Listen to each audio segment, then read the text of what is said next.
24 பல தொகுதியிலே டெபாசிட் எழுந்திருக்கிறோம்.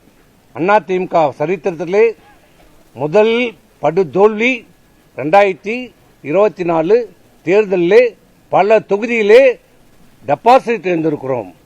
3வது இடம் சென்றோம். அப்போதும் புரிந்து கொள்ளவில்லை. சொன்னோம். அன்றைக்கு 2024 நாடாளுமன்ற தேர்தலில் தன்னிச்சையாக முடிவெடுத்து இவர்கள் யாரும் வேண்டாம்.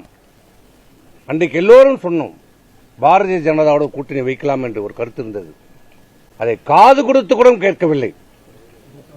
எனக்கு தெரியும், இனி எந்த காலத்திலையும் பாரதிய ஜனதாவோடு ஒட்டோ உறவோ இல்லை என்று சொன்னார். அது உங்களுக்கும் தெரியும், அதிமுக தொண்டர்கள் அனைவருக்கும் தெரியும், எல்லாருக்கும் தெரியும்.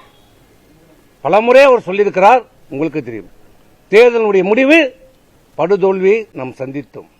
ஒரு அடிப்படை விஷயம் நாடாளுமன்ற தேர்தல் என்றால் யாருக்கு? இந்த நாட்டினுடைய பிரதமரை யார் தேர்ந்தெடுக்க வேண்டும் என்பதுதான் நாடாளுமன்ற தேர்தல்.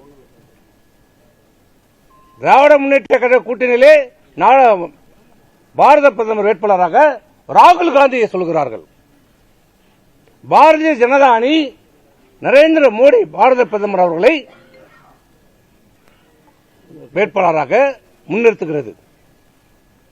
இங்கே அனைத்து இந்திய அண்ணா திராவிட முன்னேற்ற கழகம் எந்த கூட்டணியும் இல்லை.